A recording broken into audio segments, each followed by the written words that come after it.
he did that signature dunk. I remember crying. I remember crying vividly, and that was when I was like, this is where I want to be. So he's inspired me without even knowing it. Paul George has been a major issue for the Sixers this season. The entire year has essentially been a nightmare for the team, but George has been the standout problem. As the 7th highest paid player in the league, he is experiencing his worst season in over 10 years and appears to be out of form. To be frank, I completely misjudged this situation. Feel free to review my free agency content regarding Paul George and the Clippers. I believed it was a disastrous choice, a franchise-altering move by the Clippers to let him go for nothing. The fact that they allowed him to leave with just 1 year left on his contract, unwilling to grant him the 4th year on his deal after extending Kawhi and bringing back James Harden, made me think it was a major blunder. While I accepted that George has injury issues and recognized the risks... Dude, I'll never take being able to play free basketball like this for granted again. This is a style and a play that obviously we got the best performance team as well. They keep guys fresh, they keep guys in shape. The Sixers took by committing so much money over an extended period. I never foresaw that the Sixers would perform this poorly this season and that the Paul George situation would unfold so negatively. This is arguably the worst season of George's career since he became a significant contributor.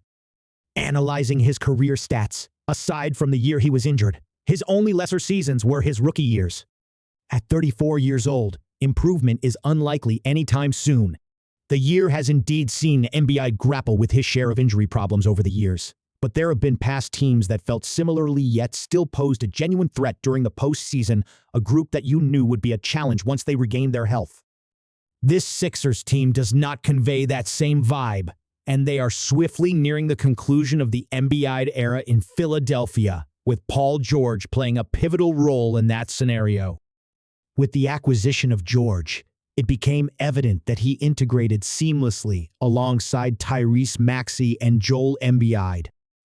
You have your guard creator, a potentially two-way wing if George commits to defense, and a player capable of stretching the floor as a third offensive option, likely content to embrace that less prominent role. Plus, of course, there's the formidable big man in Joel Embiid. Everything appeared to align perfectly, and many praised the Sixers off-season, bringing in valuable pieces around the edges. They were expected to be contenders in the Eastern Conference. However, the explanation for their struggles this season is clear. They simply haven't been healthy.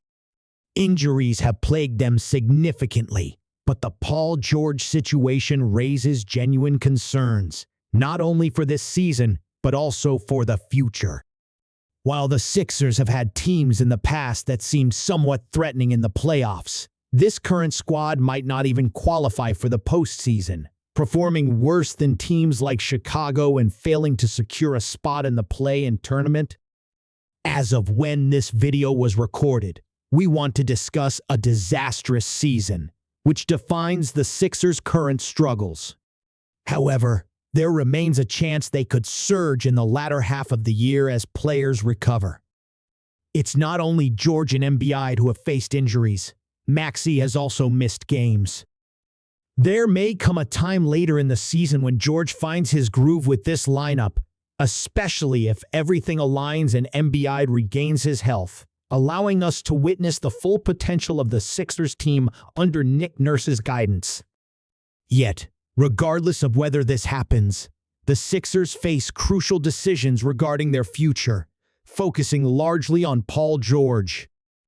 They have shown they are not hesitant to reshape their roster over the years, whether it was parting ways with Jimmy Butler to Miami in 2019 or trading Harden away after his era because he desired a change. The situation with Paul George, however, seems to be their last significant opportunity for a move.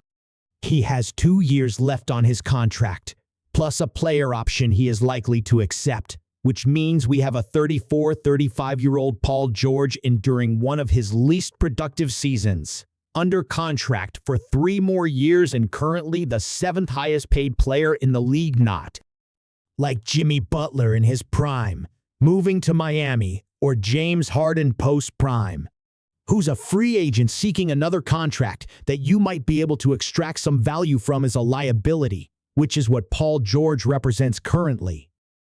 Adding to that is the situation with Embiid, who has clearly struggled with his health this season, and even in the games he has participated in, he hasn't been performing at his usual level. Additionally, he recently signed an extension. This roster was intended to be structured for a 2 to 3 year contention window, yet the last couple of years of these deals appear to mirror how they've performed this season, and this has occurred right away. This team resembles the Eastern Conference equivalent of the Suns concerning roster setup. It seems like a lineup from 2015.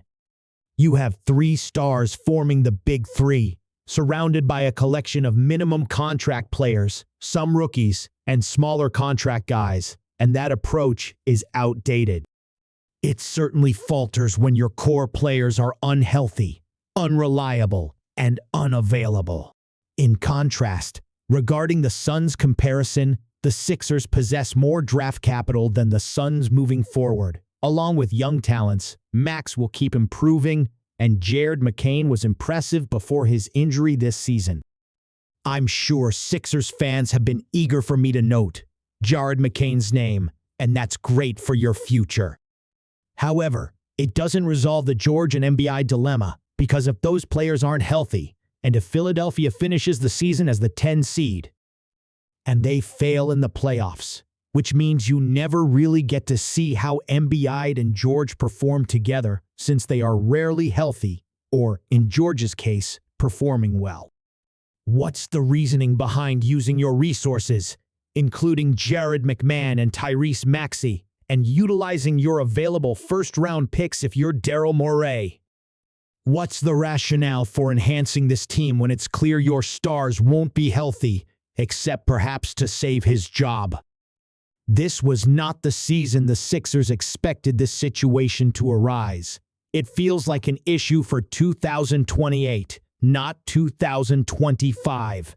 At this stage, it's hard to argue that injuries are merely bad luck, since both Paul George and Joel Embiid are on the roster, and such injuries are expected.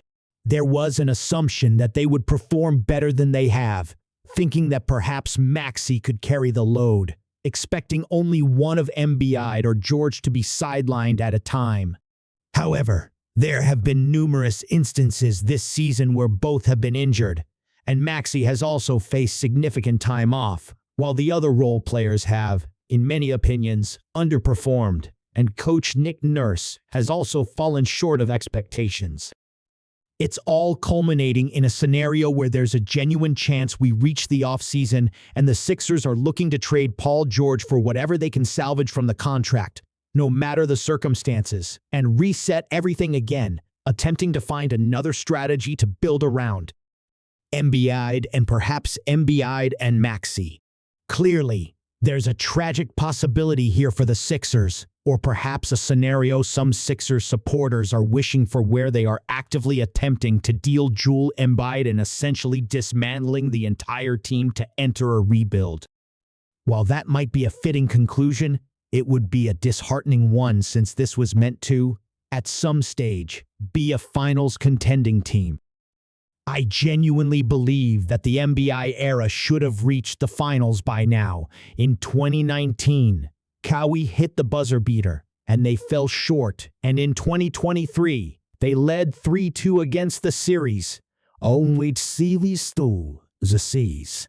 There have been numerous chances, whether in 2019, 2023, or other years, where they seemed poised to succeed. Perhaps Embiid wasn't fully healthy, or they encountered bad luck with Kawhi's shot. Yet the expectation for finals appearances for the Philadelphia 76ers during the Embiid era certainly should have exceeded their current reality. I'm beginning to worry that they may never reach that goal, and perhaps this perception is an exaggerated interpretation of what has transpired in Philadelphia this season and what may unfold in the future. I am certainly worried that due to the George contract and the possible lack of flexibility to develop this team, this phase of Sixers basketball may have come to an end. Ultimately, it was the initial signing of Paul George that triggered this conclusion,